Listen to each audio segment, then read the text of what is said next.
창세기 28장 1절에서 4절 말씀입니다.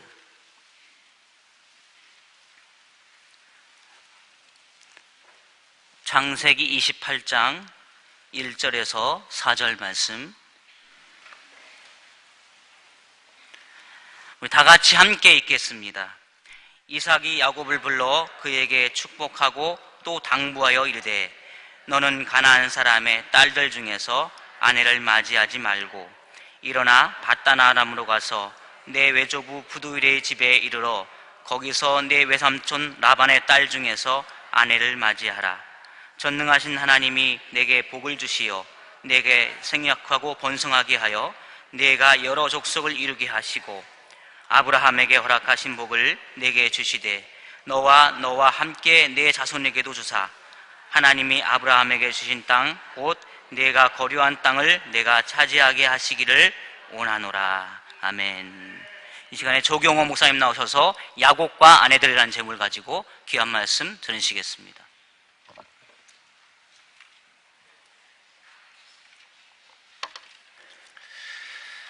네, 오늘 저한테는 대전에서 첫눈입니다. 그래서 차를 가져오지 못하고 기차를 타고 왔는데, 눈이 내려서 많이 못 오실 줄 알았는데 이렇게 많이 와주셔서 감사드립니다. 지난주에 하나님은 아브라함의 하나님, 이삭의 하나님, 야곱의 하나님이라고 말씀을 드렸습니다. 아브라함의 하나님은 계획하신 하나님, 이삭의 하나님은 주시는 하나님, 야곱의 하나님은 우리를 훈련하시는 하나님이십니다. 우리의 자아를 깨트리시고 우리 안에 그리스도의 형상을 조각해내시고 하나님이 쓰실 만한 그리스도의 주권에 복종한 사람으로 만드시는 분이 성령 하나님, 곧 야곱의 하나님이십니다. 지난주 수요일날 우리는 야곱이 어떻게 형에게 장자권과 하나님의 축복을 빼앗는가를 지켜보았습니다. 이런 거짓된 사람이, 이런 약삭빠른 사람이, 이런 사기꾼 같은 사람이 과연 하나님께서 그를 변화시키실 수 있을까? 야곱의 이름이 결국엔 이스라엘로 바뀌어요. 하나님이 사랑하시는 사람, 하나님의 사람이라는 이름으로 야곱이 이스라엘로 바뀌어집니다. 하나님은 실패하지 않으시고 하나님은 이런 사기꾼 야곱, 도둑놈 야곱, 거짓말하는 야곱을 하나님의 사람으로 변화시킬 수 있다면 하나님은 오늘도 나를 하나님의 거룩한 사람으로 하나님 앞에 세워놓으실 수 있는 하나님이십니다. 에브라임 링컨에게도 아들이 있었는데 이 아들이 공부를 잘 못했습니다. 할 수 없이 영국에 유학을 보냈는데 영국에 유학을 보낸 첫 해에 무려 17과목을 낙제를 합니다. 그럼 유학까지 보내놨는데 대통령의 아들이 그것도 1년 만에 17과목을 낙제를 해요. 결국 유학을 포기하고 다시 미국으로 데려왔습니다. 아버지는 포기할 수 없잖아요. 사람들은 다 포기해도 아버지는 포기할 수 없기 때문에 링컨이 이 아들을 끌고 사립학교도 가고 학원도 보내고 기어이 하버드 대학에 보내요. 하버드 대학을 졸업하고 변호사가 되고 나중에 장관까지 시켜서 가필드 대통령 시절에는 대통령이 가장 신뢰하는 장관 중에 한 사람으로 링컨이 세워놓습니다. 이게 아버지 사랑이에요. 하나님은 더 큰 사랑으로 우리를 사랑하고 계시고 하나님은 아예 우리 안에 성령님을 보내어 주셔서 성령님이 우리 안에 계십니다. 우리 안에 계셔서 야곱의 하나님이 되심으로 우리를 그리스도 앞에 그리스도의 형상을 닮은 사람 하나님 앞에 말과 행실에 거룩한 자로 세워놓으시는 거예요. 근데 하나님의 성령이 우리를 연단하시고 성화하시고 거룩한 자로 만드시는데 일정한 패턴이 있어요. 성령의 인도를 따라 하나님 앞에 거룩한 자가 되고 하나님이 쓰실 만한 하나님의 사람이 되려면 성령이 야곱의 생애에서 어떻게 야곱을 조각해내시고 야곱을 변화시켰는지 성령의 패턴을 잘 알아야, 그래야 우리가 오늘 이 시대에서 성령에 의지하고 그 성령님과 동행하고 그 성령님과 함께 사는 자가 되어야 성령이 우리를 만들어내실 수 있는 거예요. 자, 시작합니다. 어떻게 시작했나? 하나님이 야곱이 가지고 있는 그의 육신적 성품, 그의 연약한 성품의 본성을 드러내세요. 이 본성을 찾아내어야 이 본성에서부터 성령의 연단이 시작이 되는 거예요. 야곱의 본성이 어떤 거였습니까? 우리는 구약에서 성경에 하나님의 복이라는 말이 구약 성경에 444회가 나옵니다. 복이라는 말이. 그런데 444번 가운데 모세오경에만 163번이 나와요. 그리고 창세기에서 84번이 나옵니다. 그 창세기 50장 가운데에서 26장, 28장, 에서와 야곱의 복의 투쟁기 26장에서 28장까지 31번이 나와요. 그러므로 야곱과 에서의 두 사람의 갈등과 다툼은 하나님의 복에 대한 투쟁입니다. 그 하나님의 복을 야곱은 빼앗으려고 하고 이삭은 하나님의 복을 경멸하다 뺏기고, 이게 복의 투쟁이에요. 하나님의 성령이 언제 우리를 성화시키시고 언제 우리를 변화시키기 시작하시느냐 하면 우리 안에 이 하나님의 복에 대한 갈망이 있어야 돼요. 하나님의 축복을 갈망하고 하나님의 축복받기 위해서 야곱처럼 거짓말해서 일부러 사기를 쳐서라도 빼앗고자 하는 거룩한 갈망이 없으면 하나님이 우리를 변화시킬 수가 없는 거예요. 오늘 예배를 드리는 여러분들이 또 대흥침례교회가 다시 야곱처럼 하나님의 축복을 열망하는 그리스도의 종들이 되시기를 주의 이름으로 축원합니다. 축복을 열망해야 합니다. 이 축복에 대한 열망이 야곱의 본성이 두 가지로 나온 거잖아요. 첫째가 뭐였습니까? 다툼이요. 우리는 다투면 굉장히 좋지 않은 걸로 평가하고 다툰다는 것 자체를 육신적인 것으로 보고 다툰다는 것을 하찮게 여깁니다. 그런데 야곱은요, 어머니 리브가 어머니 자궁에서부터 누구랑 다퉜어요? 형하고. 얼마나 다퉜습니까? 먼저 나가는 형의 발꿈치를 잡고 나올 때까지 다퉜어요. 뱃속에서부터 다투던 사람이 야곱입니다.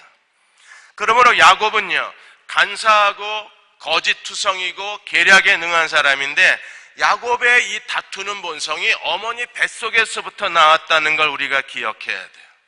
하나님이 어떤 사람을 쓰십니까?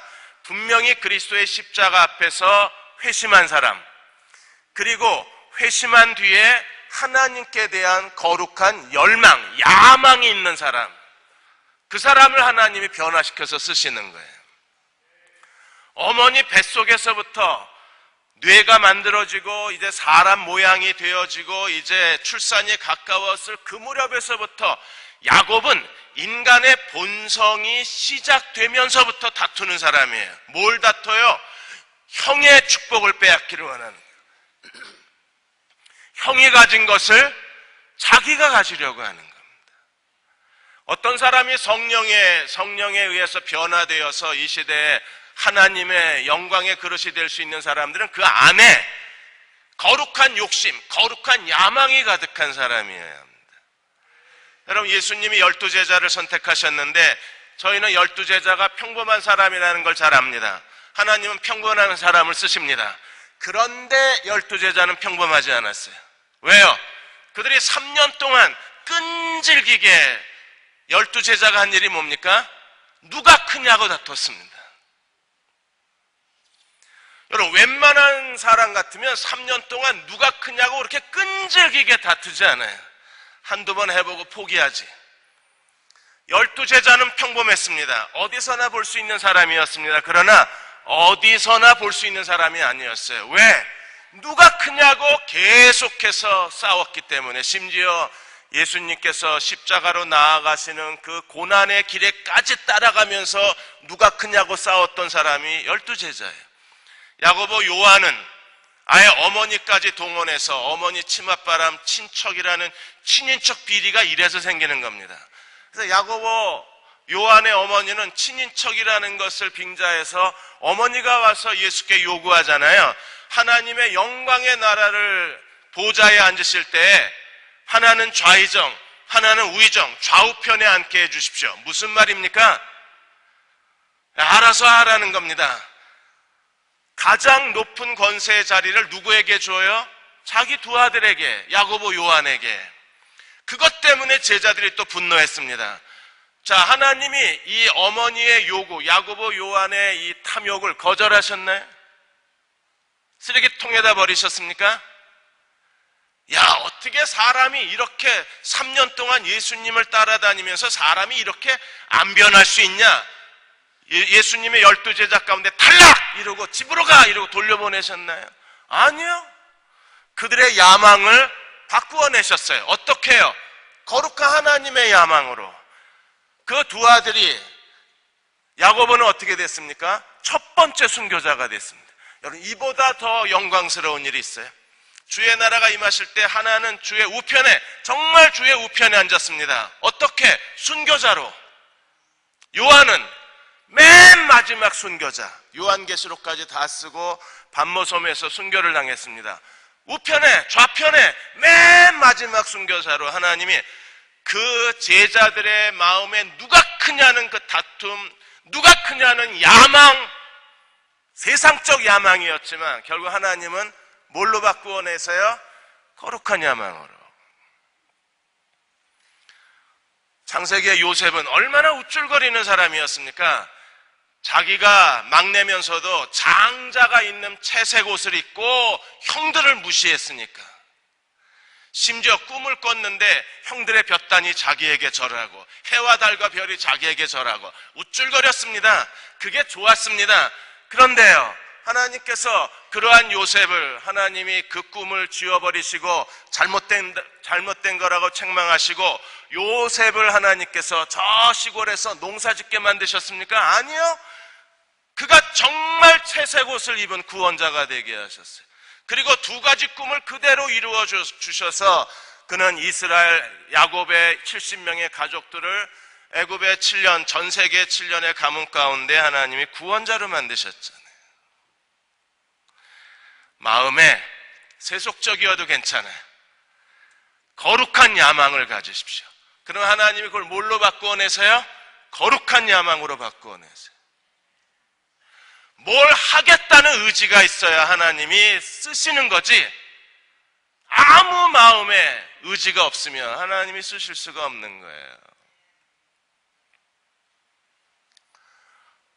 류현진이 한국에 와서 지금 활발한 예능 활동을 하고 있는데, 류현진이 LA 그 다저스에서 정말 많은 미국인들에게 큰 감동을 줬을 때요, 류현진의 야구 경기를 해설하던 어떤 사람이 미국인 친구가 하나 있었는데 류현진을 이렇게 쳐다보면서 미국인이 그렇게 말하더랍니다. 야, 한국 사람은 다 저렇게 생겼냐?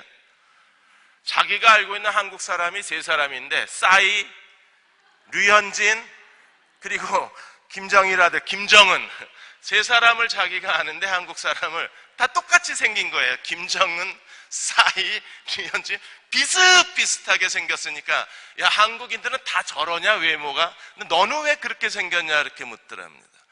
여러분, 이 세 사람이 세상을 놀라게 했습니다. 싸이도 강남 스타일로 세상을 뒤집어 놨고, 김정은도 3대째 세습을 해서 세상을 놀라게 하고, 류현진도 괴물 투수가 돼서 미국인들과 한국인을 놀라게 했습니다. 그 안에 뭔가가 꿈틀거리는 사람들이 결국 세상 무대로 나가는 거예요. 하나님도 그 사람을 찾으시는 겁니다. 하나님이 왜 에서는 미워하고 야곱을 사랑하셨겠어요? 뭐 때문에? 야곱은요, 다투는 자예요. 어머니 뱃속에서부터 싸웠어요. 그리고 출산해도 형의 발꿈치를 잡고 나왔어요.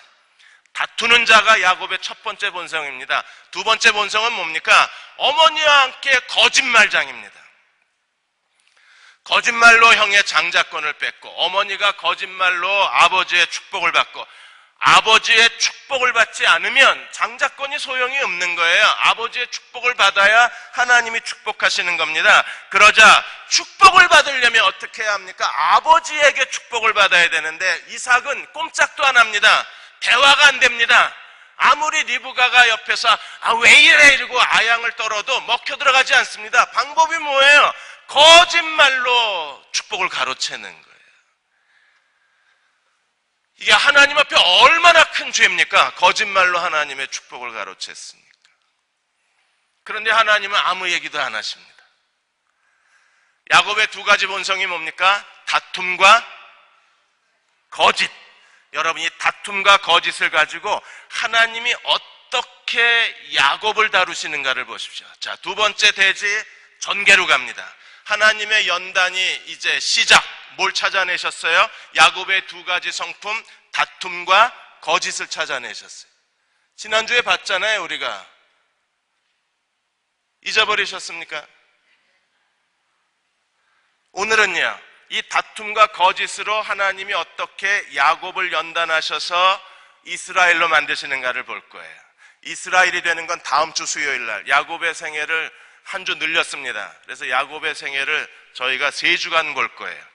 오늘은 하나님이 야곱을 어떻게 훈련하시는데 그 본성을 가지고 어떻게 훈련하시는 것까지만 보고 이제 야곱이 어떻게 변화됐는가는 다음 주 수요일 날 볼 겁니다. 그러니까 다음 주 수요일 날 안 오시면 손해가 되시는 거예요. 자, 두 가지 성품, 다툼과 거짓. 이걸 가지고 하나님이 야곱을 연단하시는데, 하나님의 연단의 중요한 법칙은 뭐냐면 인앤아웃이에요. 미국에서는 인앤아웃 버거가 아주 유명합니다. 인앤아웃이 뭐냐면 신명기 28장에 들어가도 복을 받고 나가도 복을 받는다. 신명기 28장을 가지고 가게 이름을 만든 게 인앤아웃 버거예요. 거기는 그 감자튀김을 그냥 즉석에서 감자를 이렇게 쓸어서 넣는 것을 보여줘서 미국인들에게 아주 큰 인기를 얻는 게 인앤아웃 버거입니다. 하나님의 연단도, 성령의 연단도 인앤아웃이에요. 성령의 연단을 통해서 하나님이 아웃, 그 사람에 있는 거짓과 다툼과 육신적 성품을 빼내시고, 그러니까 하나님의 연단은 한쪽에서는 빼내시고 한쪽에서는 하나님의 축복을 집어넣으세요.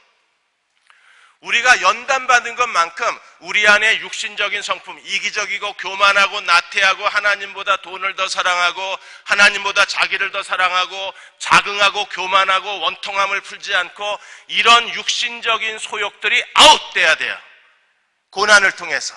동시에 아웃된 것만큼 하나님이 우리에게 주시고자 하시는 하나님의 축복이 인돼야 돼요. 정말 그런가? 제일 먼저 인앤아웃에 이 하나님의 연단의 법칙이 작용이 되려면 제일 먼저 해야 될 일이 베델의 하나님을 만나야 합니다. 진정으로 그리스도의 십자가 앞에 회심의 경험이 있어야 해요. 오늘 28장 10절에 보시면 야곱이 이제 라반의 집으로 갑니다. 여러분, 야곱이 라반의 집으로 가는 데에도 어머니가 거짓말을 하잖아요. 어머니가 어느 날 가만히 들으니까 에서가 동생을 죽이겠다 그럽니다. 아버지 장례 치를 때가 다 됐으니까 넌 죽었어. 리브가가 그 말을 들었어요. 리브가는 쏘머진 게 분명해요. 왜요? 예, 이삭이 에서에게 한 말을 듣고 중간에 가로채고, 지금 또 그 에서가 동생 야곱을 죽인다는 말을 리브가가 들었어요. 그래서 야곱에게 뭐라 그럽니까? 내 형이 널 죽이려고 그러니까 라반 외삼촌 내 오빠네 집에 잠깐 가 있어라. 야곱이 살던 데에서 외삼촌 라반의 집까지는 한 1000km 됩니다. 서울에서 부산 왔다 갔다 하는 거리예요. 그 정도 거리 외삼촌 집에 잠깐만 가 있어. 형이 분노를 잊어버리면 형이 너에 대한 증오가 없어지면 다시 부를게. 이렇게 해놓고 남편한테 뭐라 그럽니까? 남편도 감쪽같이 속입니다. 내가 에서가 이방인하고 결혼한 게 너무 싫은데 혹시 야곱이 형을 닮아서 이방 여자랑 결혼하면 어떡하냐? 이방 여자랑 결혼하지 않게 내 오빠네 집에서 아내를 구하게 아내를 구하러 보내자.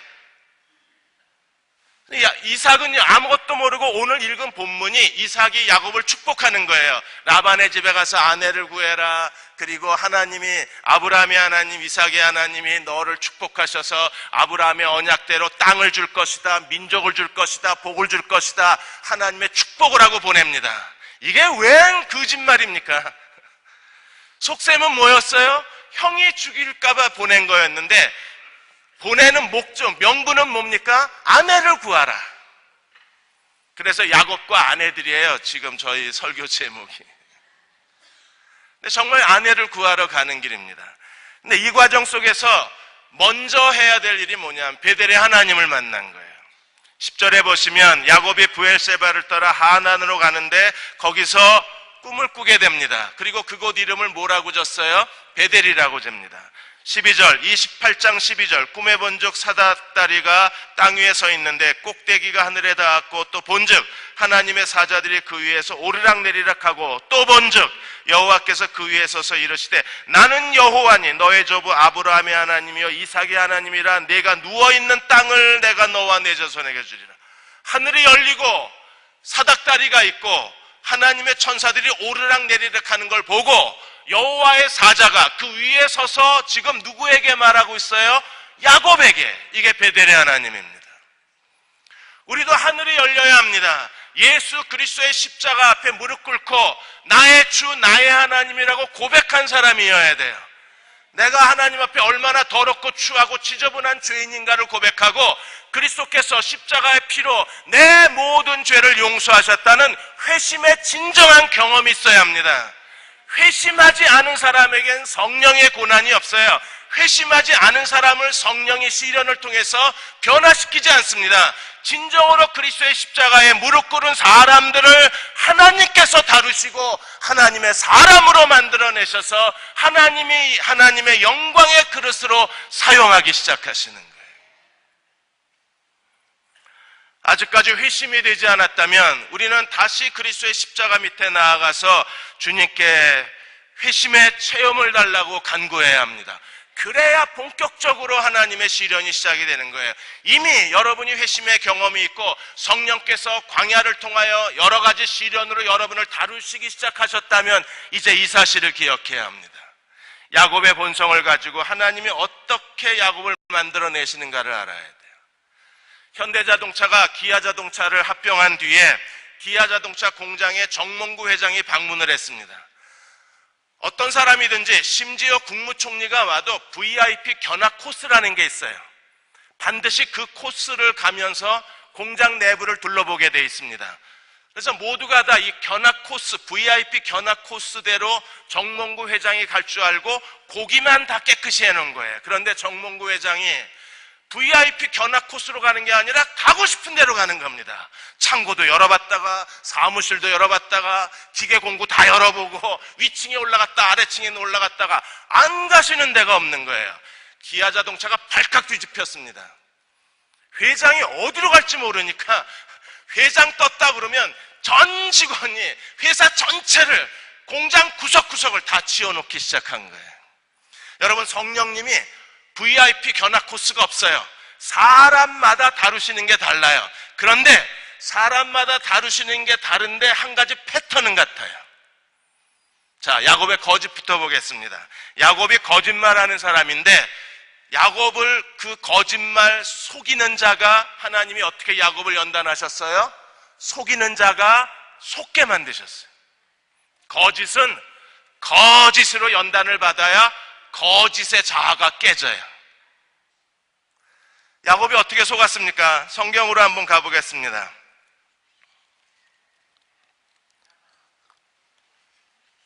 라반에게 어떻게 속았나 한번 보십시오.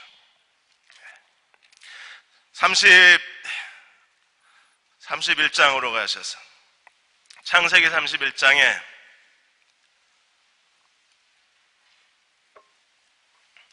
6절입니다. 31장 6절에 그대들도 알거니와 내가 힘을 다하여 그대들의 아버지를 섬겼거늘 그대들의 아버지가 나를 속여 품삯을 몇 번이나? 10번이나! 어떻게 이 야곱이 속임을 당할 수가 있습니까? 그러니까 야곱보다 라반이 한 수 위예요. 한 수 위가 아니라 최강 고수예요. 이 라반에 비교하면요, 야곱은 하수예요. 이 하수가 형을 속여서 장자권을 뺐고 이 하수가 아버지를 속여서 축복을 뺏은 겁니다. 그런데 라반에게 못 당하는 거예요. 20년 동안 라반에게서 야곱이 무려 10번이나 속아요. 이 10번이나 20년 동안 속임을 당하면서 야곱의 자아가 깨지기를 시작을 하는 거예요. 하나님이 오늘 우리에게 왜 이런 고난을 주시고 왜 이런 시련을 주시나, 하나님이 어떤 시련을 주실 때 그 시련에 영적 명세표가 있습니다. 거의 증상이 같은 데서 와요. 그러면 그걸 깨트리시는 거예요. 지금 야곱은 지금 뭘 깨트리고 원하시는 거예요? 거짓, 사기꾼 기질.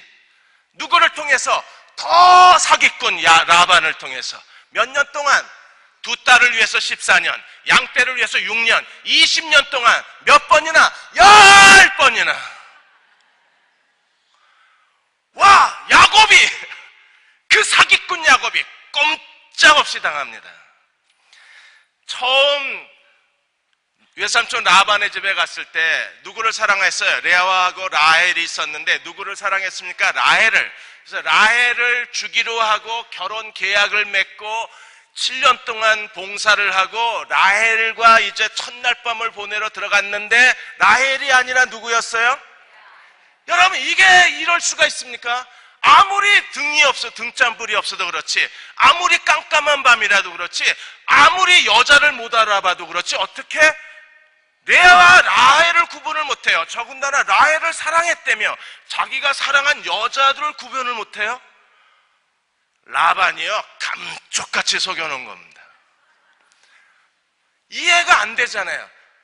우리가 추측할 수 있는 거, 야, 이거 라반한테 당했다. 아침에 깨보니까 레아예요. 이런 일이 있을 수 있습니까? 예, 라반이요, 누구도 예측할 수 없는 아주 고도의 사기꾼인 거예요. 지 딸 결혼부터 사기를 쳤으니까. 그리고 10번이나 번역하는 동안에 야곱이 심한 중노동에 거의 식민지 노예살이처럼 그렇게 라반에게 학대를 당하고 라반에게 10번이나 속임을 당하고 라반에게 인격적으로 무시를 당하면서 드디어 자아가 깨져나가기 시작하는 거예요. 거짓은 거짓으로 다루시는 거예요. 그런데 더 놀라운 사실, 하나님이 이제 외삼촌 라반에게서 야곱의 재산을 주시는데, 양과 염소를 20년 동안 쳤는데 이제 하나님이 외삼촌에게서 품삯을 받아야 될 거 아니에요, 20년 동안. 그런데 이 고도의 사기꾼이, 전국적 사기꾼이, 세계적 사기꾼이 야곱에게 주겠어요, 품삯을? 또 속이겠죠. 그러자 하나님이 주시기로 작정을 하시는데, 뭘 통해서? 거짓을 통해서 주세요. 어떻게 거짓말을 합니까? 자, 튼튼한 양이 물 먹으러 올 때 야곱이 어떻게 했어요? 나무를 다 해서 나무를 바짝 말려가지고 얼룩덜룩하게 만들고 그것을 물 먹을 때 양들이 보게 해서 양들이 그걸 보고 임신하는 것마다 뭐가 나왔어요? 얼룩이. 왜 얼룩이가 나와요? 예, 라반하고 야곱이 계약을 한 겁니다. 하얀 건 라반 것, 얼룩이는 내 거. 이렇게 해서 계약을 맺은 거예요. 라반이 자신 있었습니다. 왜? 대부분 다 흰놈이니까. 뭐 1000마리 중에 한두 마리가 얼룩이니까, 아, 그래, 너 가져. 이게 자연의 법칙이니까. 그런데 자연의 법칙을 속였어요. 누가? 야곱이. 튼튼한 양이 물 먹을 때에는 그 앞에다가 세트를 만든 겁니다. 무슨 세트? 얼룩이 세트. 그 다음에 병든 양들이, 삐쩍 마른 양들이 물을 마실 때에는 세트를 치워버렸어요. 그래서 어떤 일이 벌어집니까? 삐쩍 마른 것들은 다 흰색 양과 염소를 낳고 튼튼한 양은 전부 다 얼룩이를 낳고. 이게 거짓말 아니에요? 지금 한번 이렇게 해볼까요? 대관령 가서 이게 먹혀 들어가나? 여러분, 거짓된 사람을 라반의 거짓으로 하나님께서 다루시고, 그리고 또 다른 생태계를 파괴하고 자연 법칙을 파괴하는, 이미지 법칙이라는 게 아마 연상 법칙이라는 게 있긴 하답니다.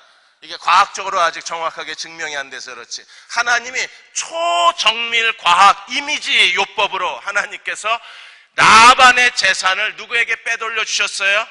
야곱에게. 뭘 통해서? 또 다른 거짓을 통해서. 거짓이 거짓으로 가고, 이때 거짓은요, 야곱을 깨트리시는 겁니다. 그런데 또 다른 거짓은요, 야곱에게 더해 주시는 거예요. 뭘? 하나님의 재산을. 그래서 얼마나 벌었습니까? 30장 43절에 가보시면 야곱이 얼마나 이 거짓 이미지 요법으로 얼마나 벌었나 보세요. 이에 그 사람이 매우 번창하여 양떼와 노비와 낙타와 나귀가 뭐하였더라? 많았더라. 이게 거짓을 가지고, 야곱의 거짓을 가지고 하나님이 인 앤 아웃을 하신 거예요. 자아를 깨트리시고 동시에 하나님의 축복을 더해 주시고. 그렇다면 나에게 이 하나님이 다루시는 이 접촉점이 어딘가, 이걸 찾아내셔야 돼요. 자, 이제 다툼이 남았습니다. 다툼을 가지고 하나님이 어떻게 하셨습니까? 자, 모태로부터, 어머니로부터 다투기 시작한 이 야곱이 다툼을 통해서 한 일은 뭐예요? 29장 30장에 가보시면 다툼을 통해서 하나님이 야곱에게 이루어 주신 게 뭐냐 하면, 내 여자가 다툼을 통해서 12아들을 낳았습니다. 경쟁이 붙었어요. 레와 라헬이 애 낳기 경쟁이 붙었어요. 라헬은요, 애를 낳으려고 막 합한채까지 사고 온갖 뭐 자연요법 다 하고 별 미신적 요법 다 하고, 라헬이 사랑은 받는데 애를 못 낳으니까 언니하고 경쟁해서 뒤처지니까, 언니는 건강해가지고 그냥 쑥쑥 낳아요. 결혼하자마자 4명을 다 벌써 낳았어요. 4명을 낳을 때까지 라헬은요, 애를 못 낳는 겁니다. 고대 사회에서 애를 못 낳으면 사랑받아야 무슨 소용이 있어요? 애를 못 낳으면 여자가 아닌데, 여자의 자존심 문제잖아요. 라헬이 곱고 아리따웠다 그랬습니다. 여러분, 곱고 아리따웠다 그러니까 여러분이 김태희를 연상하시면 안 돼요. 최지우를 연상하시면 안 돼요. 고대 사회에서 곱고 아리따웠다는 것은요, 비너스 상보다 조금 더 쓰시면 돼요. 비너스가 허리 32라고 그러면 한 36 정도. 고대 사회에서는요, 그런 여자가 곱고 아리따웠어요. 곱고 아리따웠다 그랬더니 뭐 매력 포인트 24 이렇게 가냘픈 여자 상상하시면 안 됩니다. 그 당시의 사회적 기준으로 곱고 아리따운 거예요. 지금 우리적 사회, 우리는요, 지금 우리가 미녀라고 말하고 섹시하다고 말하는 건 고대 사회에서, 이건 아주 최하 등급이에요. 등급에 들어가지도 않아요. 근데 레아는 사랑을 받지 못하고 라헬은 사랑을 받았는데, 하나님이 누구에게 생산의 능력을 더해 주셨어요? 레아에게. 더군다나 예수님이 유다 지파를 통해서 오셨는데, 유다 지파가 하나님의 요셉 에브라임 지파와 더불어 장자 지파로, 하나님의 메시아의 지파로 유다 지파를 세워 놓으셨는데, 유다를 낳은 사람이 누구예요? 레아. 못생긴 여자가 낳았어요. 제가 그러는 게 아니라, 여러분 29장 17절에 보시면, 레아는 시력이 약하고 라헬은 곱고 아리따우니. 고운데도 아리따워. 아리따운 것만 해도 분해 죽겠는데 고와 또. 그런데 레아는 시력이 있더라. 구약 시대에서, 고대 동방사회에서 시력이 떨어졌다는 표현은요, 간접적 표현으로 쓰기도 해요. 간접적 표현이 뭐냐 하면, 못생겼다는 걸 간접적으로 눈이 안 좋아 그렇게 말할 때도 있어요.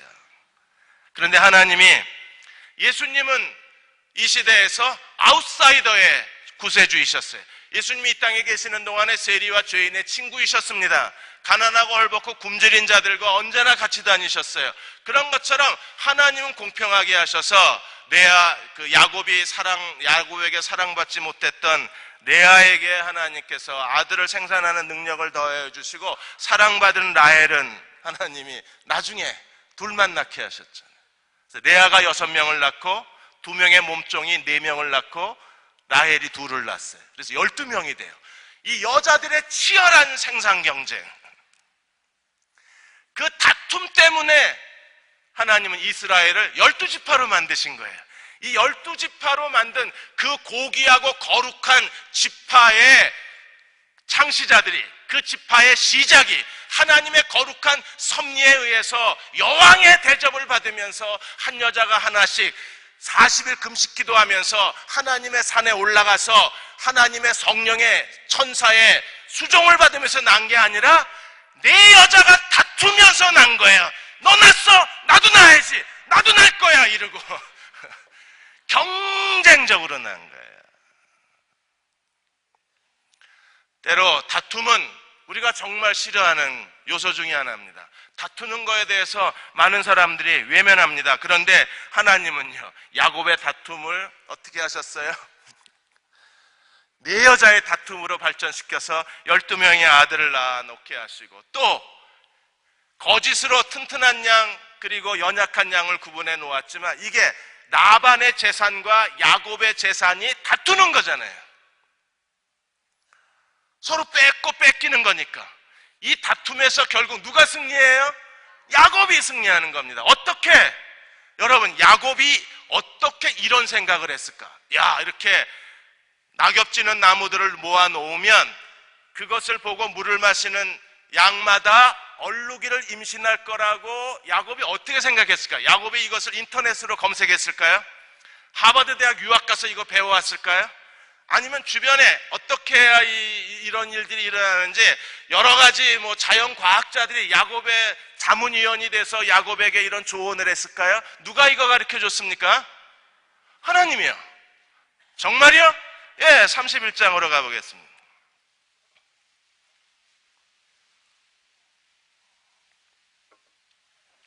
31장 10절에 그 양떼가 새끼를 뵐 때 내가 꿈에 눈을 들어보니, 어디에?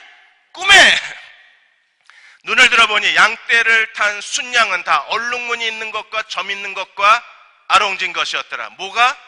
양이. 그 다음에 11절에 꿈에 하나님의 사자가 내게 말씀하시기를 야곱아 하시기로 내가 대답하되 여기 있나이다 다음에 이러시되 내 눈을 들어보라. 눈을 들어보니까 전부 뭐예요? 얼룩이. 예, 누가 가르쳐 주셨어요? 하나님이 얼룩이 네 거다. 그 하나님의 축복을 만들어내기 위해서 야곱이 감쪽같이 거대한 거짓의 스크린을 만들어낸 게 그게 상수리나무의 낙엽송들이었던 거예요.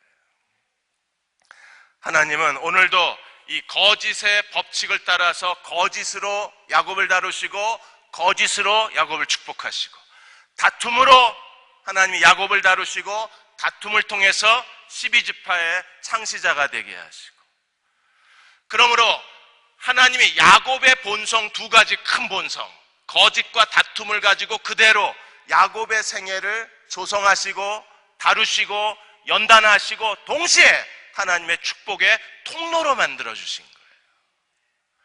오늘 하나님이 내 인생 가운데 왜 이런 일이 일어나고 왜 내가 이런 고난을 당해야 되고 왜 내가 이런 고통을 당해야 되는가?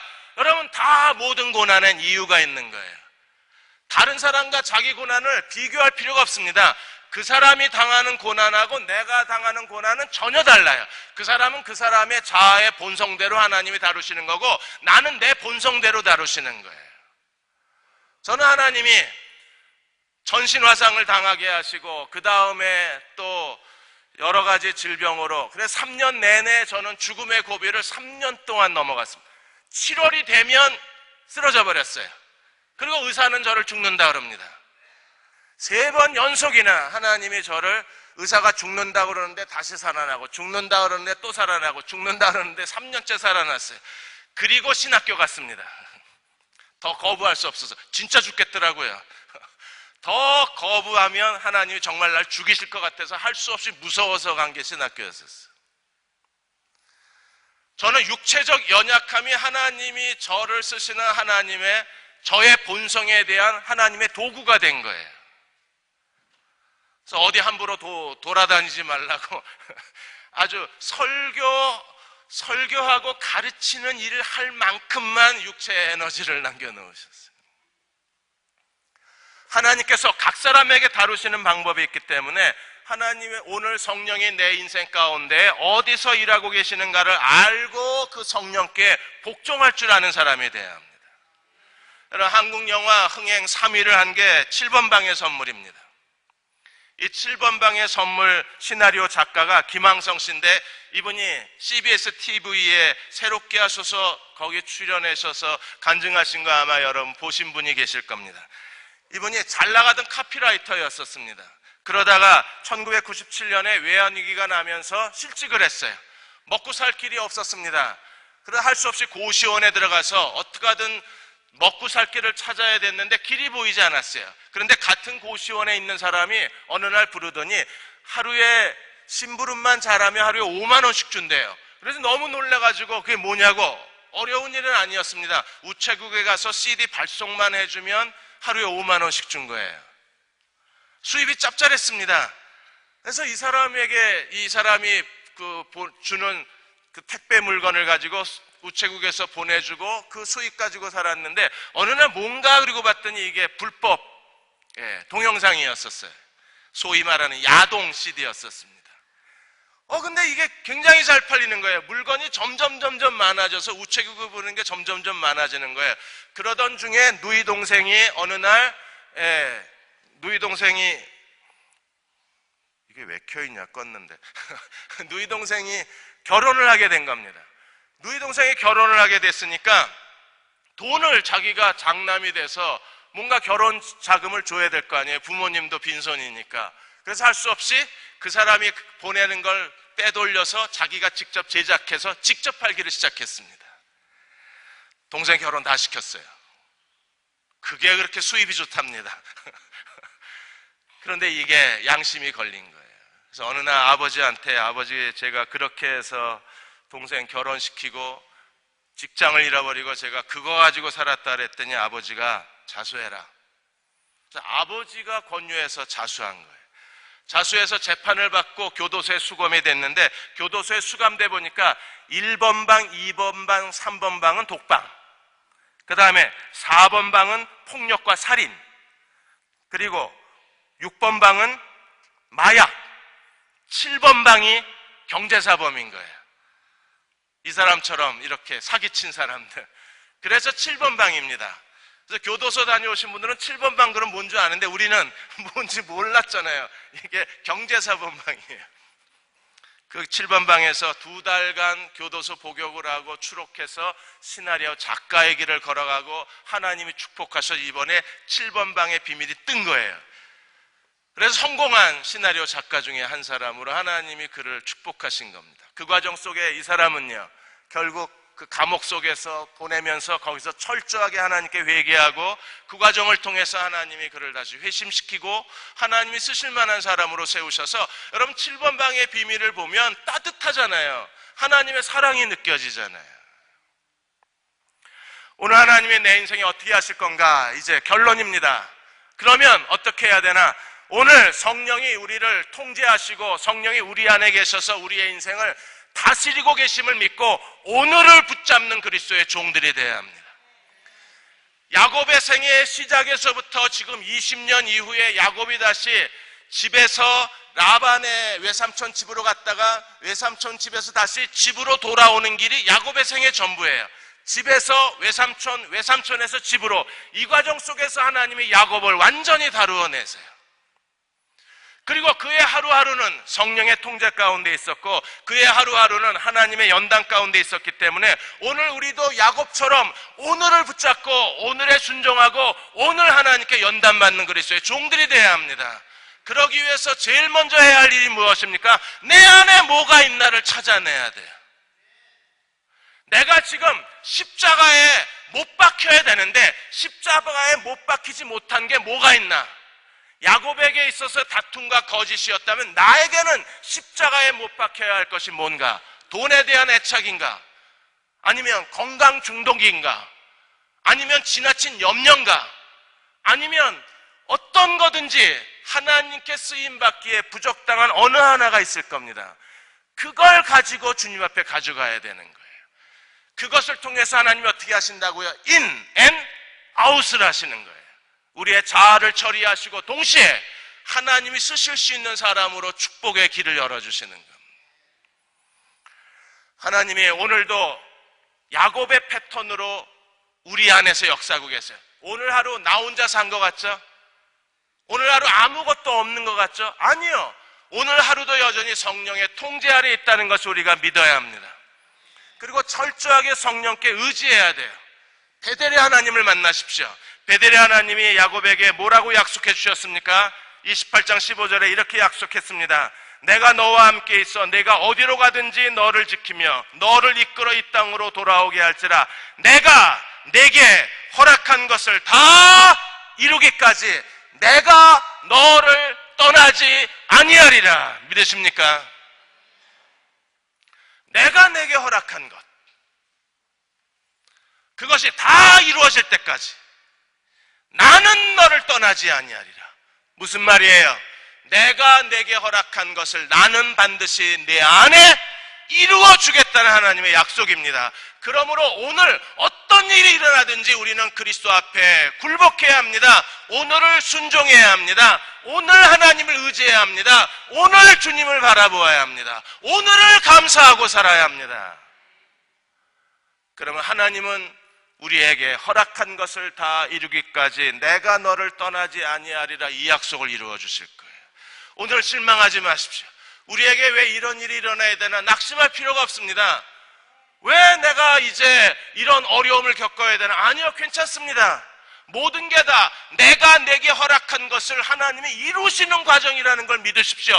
이루고 계신 거예요. 만들고 계신 겁니다. 완성하고 계신 거예요. 하나님은 실수하지 않으시고 하나님은 실패하지 않으시는 하나님의 힘을 우리가 믿어야 합니다. 이루어주고 계신 거예요. 그걸 야곱의 생애에서 증명해 보이지 않으셨습니까? 집에 들어갈 때마다 4명의 여자가 서로 다투는 게 얼마나 고통스러웠겠어요. 그러나 결과는 얼마나 아름다웠어요. 20년 동안 라반에게 학대당하는 게 야곱에게 얼마나 자존심 상하고 얼마나 고통스럽고 얼마나 비참했겠습니까? 그러나 그것을 통해서 하나님이 하나님의 사람으로 야곱을 세워주고 계셨어요. 지금도 일하고 계신 겁니다. 우리 이 시간에 주 예수여 은혜를 내려주사, 이 찬양 부르면서 함께 기도하는 시간을 갖겠습니다. 주 예수여 충만한 은혜 내 영혼에 부으소서. 오늘 정말 그렇게 되고 싶습니다. 충만한 은혜 하나님 하늘을 여시고 내 영혼에 부어주옵소서. 우리가 충만한 은혜를 체험하고 집으로 돌아가시는 교우들이 되셨으면 합니다. 주 예수의 은혜를 내려주사.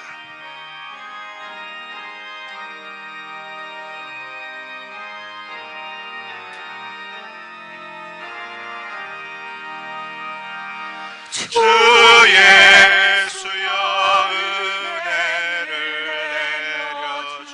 고충만케 고충만케 하옵소서. 이 줄이고 목마른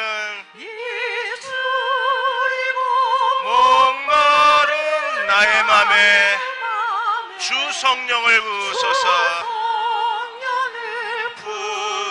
부으소서. 주 예수여 충만한 은혜, 주여 충만한 은혜 내 영혼에 부으소서. 부으소서. 주 예수만 나의 힘되고 내 만족함 됩니다.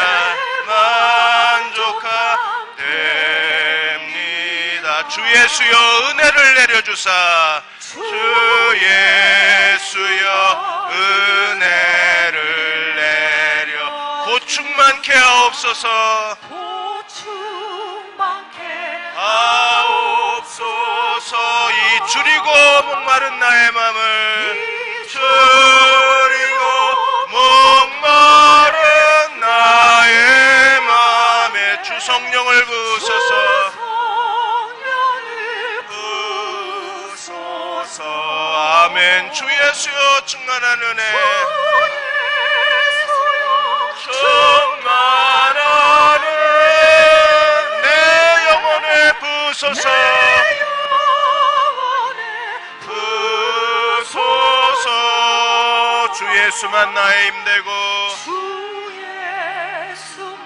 나의 힘돼 내 만족함 됩니다. 내 만족함 됩니다. 주 예수여 충만한 은혜, 주 예수여 충만한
고백합니다. 주 예수여 충만한 은혜, 주 예수여 충만한 은혜, 내 영혼에 부소서, 내 영혼에 부소서.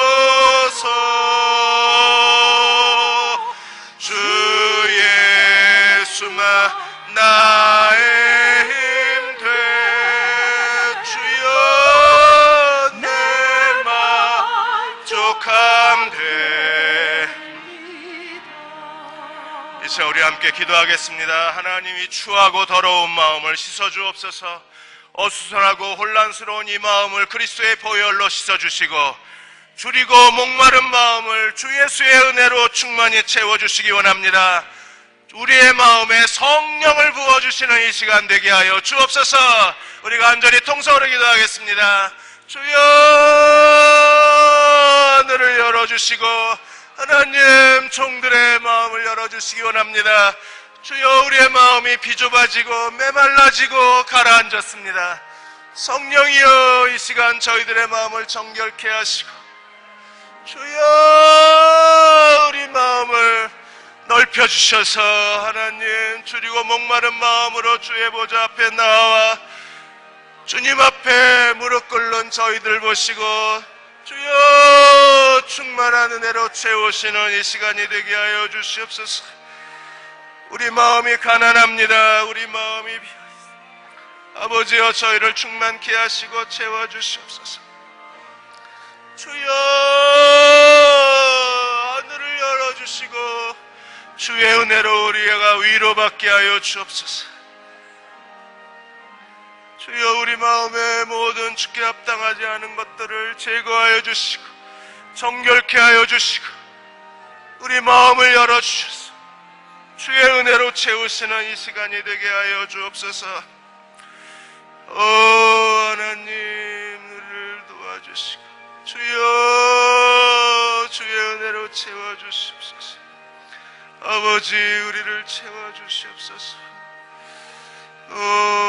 하나님 채워주시고 위로하여 주시기를 원합니다. 주님 이곳에 임하여 주시옵소서. 아버지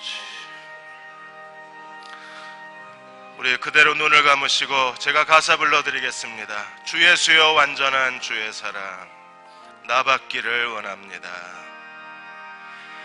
주의 완전한 주의 사랑 나 받기를 원합니다. 나 받기를 원합니다. 그 사랑이 내 맘에 충만하여 내 맘에 충만하여 날 기쁘게 하옵소서. 하옵소서. 주 예수여 충만한 은혜, 예수여 충만한 은혜 영혼에 부소서.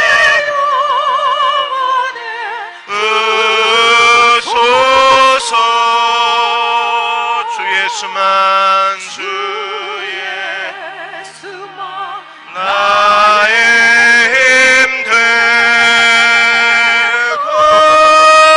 내 만족함 됩니다. 아버지 하나님 주 예수여 완전한 주의 사랑 나 받기를 원합니다. 저희가 그렇습니다. 저희의 가난하고 빈 마음을 주님 보시옵소서. 줄이고 목마른 마음을 긍휼히 여겨 주옵소서. 우리가 얼마나 간절히 주를 사모하고 있는지 주님이 아십니다. 그 사랑이 내 마음에 충만하여 날 기쁘게 하옵소서.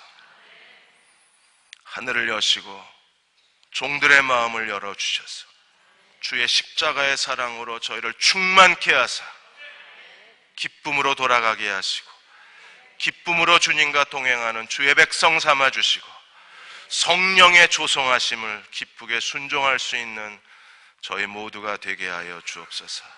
지금 우리를 죄에서 구원하신 우리 주 예수 그리스도의 은혜와 하나님 아버지의 무한하신 사랑하심과 성령의 인도하시고 위로하시며 도우신 은혜가 오늘 함께 예배드리고 돌아가는 모든 교우와 가정과 사랑하는 아들, 딸들과 지금 행하고 있는 모든 일들과 주를 섬기는 모든 직분과 섬김 위에 이 땅의 교회 위에 간절한 기도 위에 지금부터 영원까지 함께 하시기를 간절히 축원하옵나이다. 아멘.